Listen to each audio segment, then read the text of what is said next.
Mental illness affects millions of people in this country, and the organization called Bring Change to Mind has come out with a series of jarring but important PSAs to help the public better understand these disorders. We're going to show you one. It features actress Glenn Close and then get some expert advice on the other side.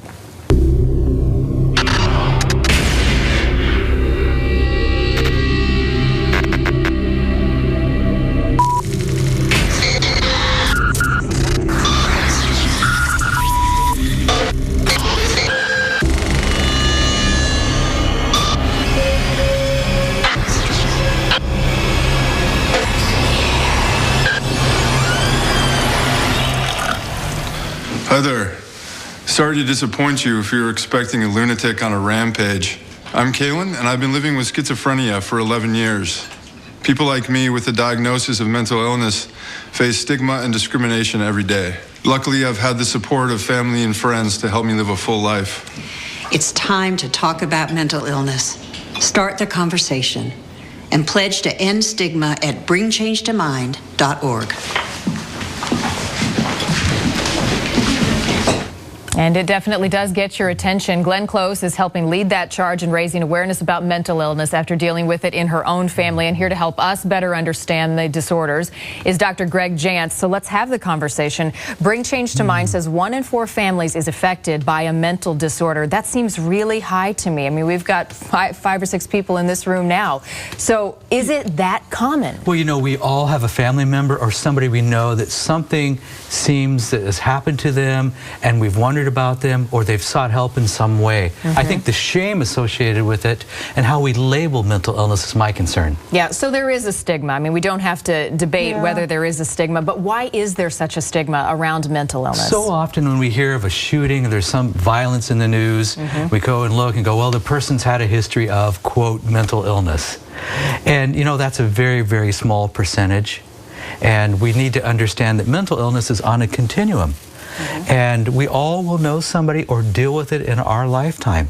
It's pretty common. In fact, the studies have shown that someone who is dealing with a mental disorder is more likely to become the victim of violence rather than create it. Is that right? They are. And they also will be a person that may develop other, what we call co-occurring disorders, Marnie, where there may be addictions and other issues. So we need to be very careful. We need to step back and be very careful about judging a person inappropriately. Yeah, it's a sensitive subject. I read an interview with one expert who said there are 2 parts of mental literacy. First, there's knowledge. Which I think that is what this PSA is doing, and then it's what you do about it. So what do we do about it once we have that knowledge that it isn't always violent and that these people need help? What can we do to take charge? Well, one of the things is it's difficult a lot of times for a person who's struggling to get help and to maintain getting help. So we need to acknowledge there's a struggle. So as a family or as loved ones or friends, sometimes it's necessary for us to come together to decide how we're going to manage the situation. So sometimes it's the family even that gets to help first and willing to do that. So that's a key. A lot of times the person struggling, they're the last one to seek the help. That's not uncommon. What do you do then if the family comes together, you acknowledge you've seen the signs, the warning signs, you want this person to get help, but they refuse? Well, and that's, again, very common. Sometimes we even do something called an intervention, much like we may see in a situation where there's alcohol or drugs, where there's an intervention. Very similar. And I've got to tell you, I've been involved in many of those over the years, and the person typically who we intervene on later thanks us.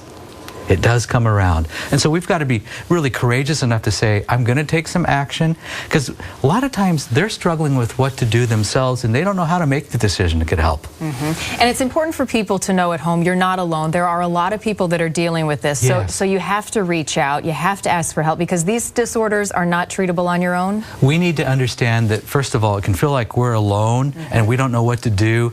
And this person or this situation can end up controlling the family or the home and create a lot of unintentional havoc. So we need to get some help to decide what's the best way to handle this and to keep ourselves healthy in dealing with it. Don't shy away from it. It's a problem a lot of people deal with. Get the help you need. Let's break down that stigma. That's Dr. Jantz, thank you so much for putting that in perspective for us.